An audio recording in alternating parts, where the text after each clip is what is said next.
At 16, Noah Parker inherited exactly one thing: an abandoned apple orchard everyone else wanted bulldozed. His older sister inherited the family farmhouse. His uncle inherited the equipment.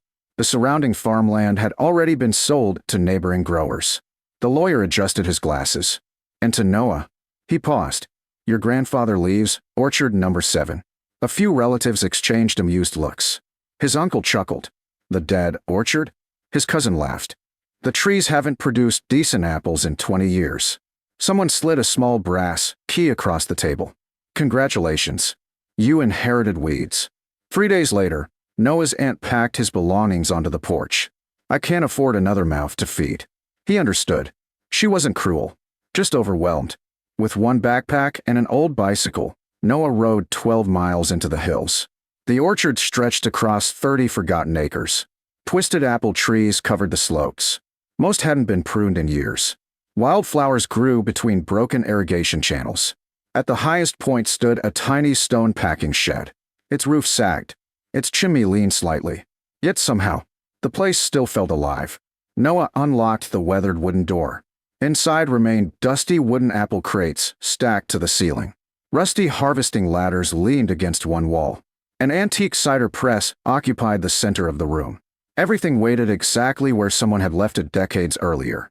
That first night, he slept inside the packing shed beside a small wood stove. Wind whispered through the orchard. The scent of wild apples drifted through the open window. For the first time since Grandpa Samuel's funeral, he felt close to him again. Every morning, Noah worked before school at a nearby grocery store. Every afternoon, he returned to the orchard. He trimmed dead branches, cleared fallen limbs, repaired old stone walls, pulled invasive vines from neglected trees. Little by little, the forgotten orchard began breathing again. One afternoon, an elderly beekeeper named Grace arrived carrying 2 jars of honey. "You must be Samuel's grandson." "I am." She smiled warmly. "He always said this orchard belonged to someone patient." "You knew Grandpa well." "For 50 years." She slowly walked among the old apple trees, then stopped before an enormous hollow tree growing near the center of the orchard. It towered above every other tree. Its trunk measured nearly 12 feet around. Grace rested her hand against the rough bark. "Your grandfather loved this tree. It looks dead." She smiled. "It only looks that way." "What do you mean?" "He once told me. The oldest tree still carries the sweetest secret." Noah laughed. "Did he ever explain?" Grace shook her head. He simply smiled and changed the subject. Before leaving, she quietly added, "Never cut this tree down." Weeks passed. The orchard slowly attracted attention. Local families stopped by to buy the few apples Noah managed to harvest. Photographers came during blossom season. Neighbors complimented his hard work. Then one afternoon, a luxury SUV climbed the dirt road. A sharply dressed businessman stepped out. "My name is Victor Lane." He admired the orchard. "We'd like to purchase your property." Noah smiled politely. "I'm not selling." "We'll offer $3 million. Noah stared. "For this old orchard?" "Cash." The trunk stretched far higher than expected. Smooth wooden walls surrounded him. Then his lantern reflected off something unusual. A heavy iron ladder, hidden inside the tree. His heartbeat quickened. He climbed upward. Nearly 20 feet above the ground, he discovered a small wooden platform built inside the living trunk. Resting there sat an old carved chest. The same brass key from Grandpa's will fit perfectly. The lock clicked. Inside rested an antique compass, a rolled orchard map, a leather journal, and a handwritten note containing only 6 words. "Roots reach farther than branches ever will." The orchard map showed a red circle beneath the oldest packing shed. Not inside it, beneath it. Early the next morning, Noah returned. Moving the antique cider press aside, he uncovered an iron trapdoor hidden beneath the wooden floor. The brass key opened it immediately. Cold air drifted upward. Stone steps disappeared into darkness. Lantern in hand, Noah descended. The staircase opened into an enormous underground chamber. He stopped in amazement. Not a root cellar, not a storage room, a complete agricultural research library. Shelves filled with leather-bound journals, historic orchard maps, soil surveys, botanical drawings, weather records, seed preservation cabinets, glass cases displaying hundreds of carefully labeled heirloom apple varieties. At the center stood a magnificent oak table. One envelope rested neatly upon it. Across the front, written in Grandpa Samuel's unmistakable handwriting, were 3 words. For Noah only. His hands trembled. He slowly opened it. The very first sentence stole his breath. "If you're reading this, then you restored the orchard before asking what it was worth." Tears filled his eyes. "You knew I would." He turned the page. "The orchard isn't your inheritance." Before he could read another line, a loud mechanical click echoed somewhere deep beneath the chamber. Then another. Ancient gears slowly began turning behind the stone walls. Dust drifted from the ceiling. One entire bookshelf quietly started moving sideways, revealing a second hidden room Noah had never imagined. The bookshelf rumbled another few inches before stopping completely. Behind it stood a narrow stone doorway. Noah raised his lantern and stepped inside. The hidden room was unlike anything he expected. Rows of climate-controlled wooden cabinets stretched from floor to ceiling. Each drawer was labeled by hand. Northern Harvest, Mountain Sweet, Autumn Gold, Winter Rose. Hundreds of names. Thousands of carefully preserved seeds. Glass jars lined the shelves, each containing heirloom apple seeds collected from orchards that no longer existed. At the center of the room stood a polished cherrywood desk. Another letter waited there. Its envelope read, "Read this last." Noah unfolded it. "If you found this room, you discovered the real reason I protected orchard number 7. Samuel explained that decades earlier, industrial orchards across the country had begun replacing traditional apple varieties with only a handful of high-yield commercial trees. Entire regional varieties disappeared forever. Rather than watch that history vanish, Samuel traveled for nearly 30 years. Whenever an old family orchard was abandoned, he asked permission to collect a few seeds. Some came from mountain farms, others from tiny islands, some from settlements that no longer existed. Each represented generations of careful cultivation.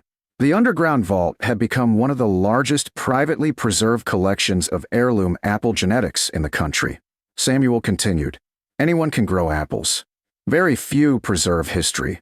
Noah slowly looked around. This wasn't treasure buried beneath an orchard. It was something far rarer. A living library. He opened another cabinet. Inside were carefully organized notebooks documenting every tree. Bloom dates, flavor profiles, disease resistance, pollination partners, weather tolerance. Everything had been recorded over 4 decades. Another folder caught his attention. It contained legal documents. His heartbeat quickened. The Orchard Heritage Trust. Current assets, $184,600,000. Noah blinked. The trust had quietly earned income through partnerships with universities, sustainable agriculture companies, specialty nurseries, and licensed propagation of rare fruit varieties around the world. Samuel had never sold the collection. He had licensed its responsible use. Every dollar flowed back into preservation. The final paragraph explained everything. The trust belongs only to the person who restores the orchard before discovering what it protects. Noah smiled through tears. He had unknowingly fulfilled every requirement. Not because anyone asked him to, because he loved the place. Suddenly he understood why every buyer wanted the hollow tree removed. Without it, no one would ever discover the hidden chamber. The following week, attorney Rebecca Collins arrived with historians, botanists, and conservation specialists. Every document proved authentic. The trust legally transferred to Noah. The story spread quickly.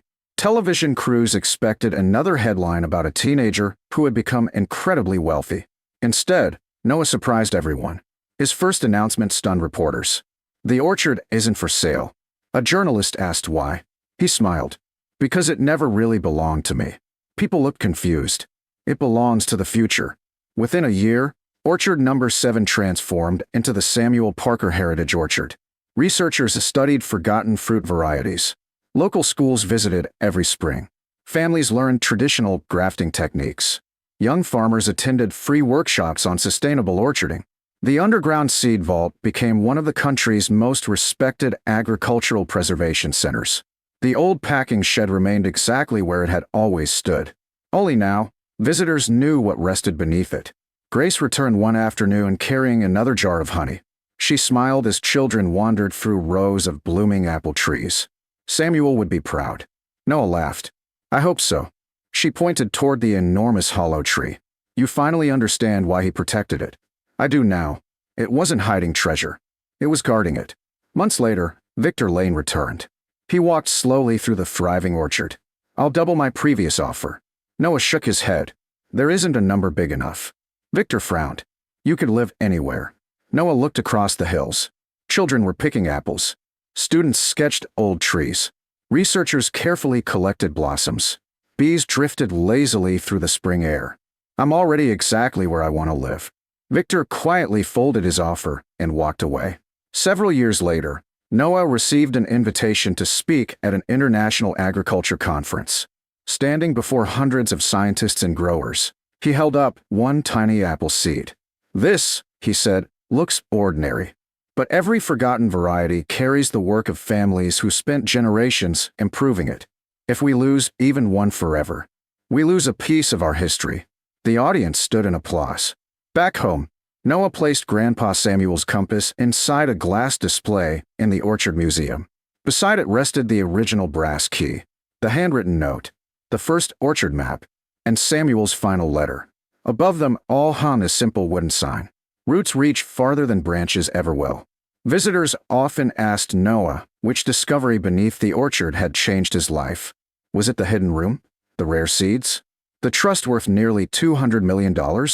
He always answered the same way. The greatest inheritance wasn't money. It was responsibility. His grandfather hadn't spent decades collecting rare apple varieties so one boy could become rich. He had preserved them so countless generations would never lose them.